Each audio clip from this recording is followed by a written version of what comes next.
اعظم النکاح برکتن ایسرہ مونا، کہ جس نکاح میں کم سے کم مال خرچ ہو وہ نکاح انتہائی بابرکت ہوتا ہے، جس نکاح میں تام جھام کم سے کم ہو وہ نکاح انتہائی بابرکت ہوتا ہے۔ تو اس معاشرے میں جہاں کائنات کے سردار موجود ہیں، آپ علیہ السلام کو نکاح خوانی کے لیے بلانے کی ضرورت کیا، اطلاع تک کی بھی ضرورت نہیں سمجھی جاتی، کیونکہ یہی آپ کا پیغام تھا اور یہی آپ کی تعلیم تھی۔ جب حضور علیہ السلام نے صحابہ کرام میں سے بعض افراد کو دیکھا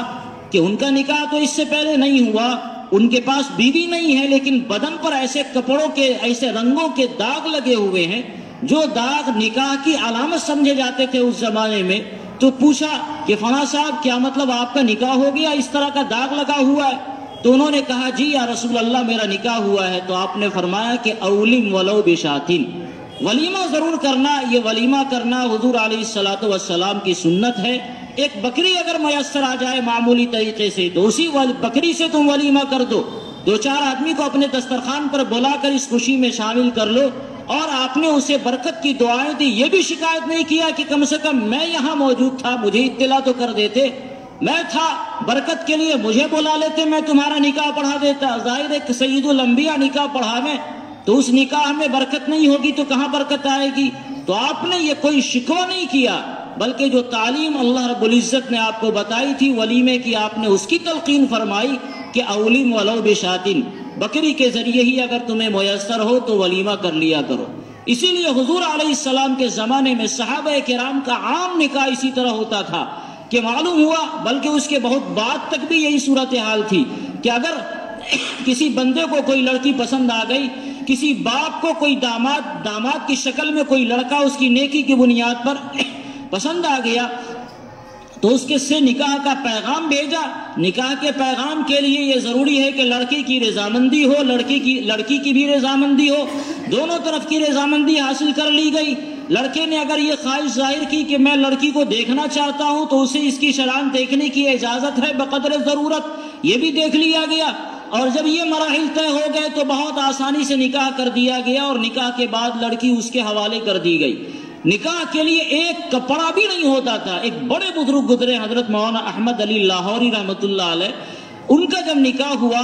تو کسی نے کہا تھا کہ بعد کے لوگوں نے تو انہیں بہت بعد میں پہنچانا، بڑے مفسر قرآن تھے، حضرت مولانا علی میاں ندوی رحمۃ اللہ علیہ جیسے لوگ ان سے پڑھنے کے لیے گئے ہوئے تھے پڑوسی ملک پاکستان کے اندر۔ ان کا جب نکاح ہوا تو جس وقت نکاح ہوا تھا ان کے پاس ایک کپڑا بھی نہیں تھا کہ اس کپڑے کو وہ پہنتے، ایک کپڑا تھا صرف، اور وہ بھی کپڑا گندا تھا، اسی گندے کپڑے میں نکاح ہو گیا۔ اس طرح کئی ایسے بزرگوں کے واقعات ہیں، ایک کپڑا پہننے کو جوڑا نہیں ہے۔ لوگ کیا کہیں گے کہ بھائی دلہا بابو ہے، کوئی نیا کپڑا نہیں، کوئی صاف کپڑا نہیں، یہ سب نہیں دیکھا جاتا تھا۔ یہ دیکھا جاتا تھا کہ لڑکا ہیرا ہے یا نہیں ہے، لڑکے میں واقعی دینداری ہے یا نہیں ہے، اس میں خوبی ہے یا نہیں ہے، یہ لڑکا اللہ کی رضا کو تلاش کرنے والا ہے یا نہیں ہے۔ اگر یہ لڑکا اللہ کی رضا کو تلاش کرنے والا ہے تو بس جب رشتہ مل جائے اور بہتر اور مناسب رشتہ ملے جو تمہیں پسند آئے تو جناب رسول اللہ صلی اللہ علیہ وسلم کی تلقین ہے کہ مناسب رشتہ ملنے کے بعد نکاح کر دیا کرو، ورنہ بڑے بڑے فتنے تمہارے سامنے آئیں گے۔ ایک اور بات جو حضور علیہ السلام نے ارشاد فرمایا کہ برکت والا نکاح کون سا نکاح ہوتا ہے؟ یاد رکھو، انسان نکاح کرتا ہے مختلف چیزوں کی وجہ سے۔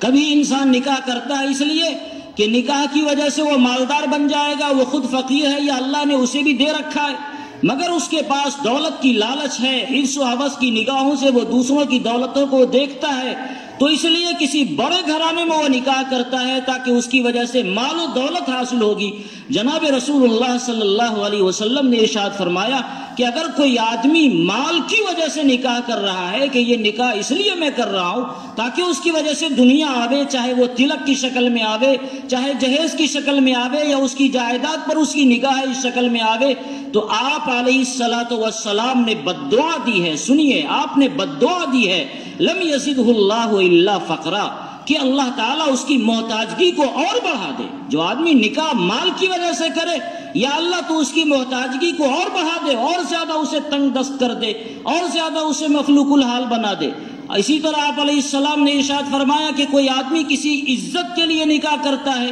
لڑکا بظاہر بڑے گھرانے کا نہیں ہے، لڑکی بڑے گھرانے کی ہے، بڑے باپ کی بیٹی ہے، تو اب اس سے وہ رشتہ کرے گا تو رشتہ کرنے کی وجہ سے اس کا بھی مقام بڑھ جائے گا، اور یہ کہا جائے گا یہ فلاں کا داماد بنا ہوا ہے، اس کی رشتہ داری بڑی اونچی ہے۔ تو اگر کوئی آدمی عزت کو تلاش کرنے کے لیے نکاح کرتا ہے تو اللہ تعالیٰ فرماتے ہیں کہ اللہ تعالیٰ اسے، حضور علیہ السلام فرماتے ہیں اللہ تعالیٰ اسے اور ذلیل کرے۔ کوئی آدمی حسب نسب کی بنیاد پر نکاح کرتا ہے کہ اس کا حسب نسب بڑا اونچا ہے، اللہ کے رسول صلی اللہ علیہ وسلم فرماتے ہیں کہ اللہ تعالیٰ ایسے آدمی کو اور زیادہ ذلیل کرے۔ ہاں، نکاح اگر کرنا ہے تو فظفر بذات الدین ایک روایت میں یہ ہے، اور ایک دوسری روایت ہے جس کو میں نے پڑھا کہ اگر کوئی آدمی نکاح اس لیے کرتا ہے تاکہ وہ اپنے شرمگاہوں کی حفاظت کر سکے، اپنے نگاہوں کی حفاظت کر سکے، صلہ رحمی کا معاملہ کرے، تو حضور علیہ السلام نے ایسے نکاح کے لیے برکت کی دعا دی، لڑکے کے لیے الگ دعا دی بارک اللہ لہ فیہا، اور لڑکی کے لیے الگ دعا دی بارک اللہ لہا فی۔ اللہ تعالیٰ اس لڑکے کو لڑکی میں برکت دے اور لڑکی کو اللہ تعالیٰ لڑکے میں برکت دے، دونوں کو حضور علیہ السلام نے الگ الگ دعائیں دی ہیں کہ اس رشتے کو اللہ تعالیٰ بابرکت بنائے۔ یہ ہے نکاح کے تعلق سے جناب رسول اللہ صلی اللہ علیہ وسلم کی تعلیم۔ انسان خوبیوں کو دیکھے، مگر خوبیوں میں جو سب سے بڑی خوبی ہے وہ دین ہے۔ دین کو دیکھنا یہ سب سے بڑی ذمہ داری ہے اور سب سے پہلی ذمہ داری ہے۔ اگر دین ہمارا مل گیا لڑکے میں یا لڑکی میں، اس کے بعد اگر وہ مالدار بھی ہے سبحان اللہ نور علی نور، اس کے بعد وہ حسین و جمیل بھی ہے سبحان اللہ بہت اچھی بات ہے، اس کے بعد وہ اور بڑے خاندان کی ہے بہت اچھی بات ہے، لیکن اگر دین ہی نہیں ہے تو آپ ان چیزوں کو لے کر کیا کریں گے؟ لڈو بجائیں گے، لٹھو بجائیں گے؟ ایسا کچھ نہیں ہوگا۔ ایسے نکاح جس کی بنیاد ہی غلط ہو، خود حضور علیہ السلام کی طرف سے ایسے نکاحوں کی حوصلہ افزائی نہیں کی گئی۔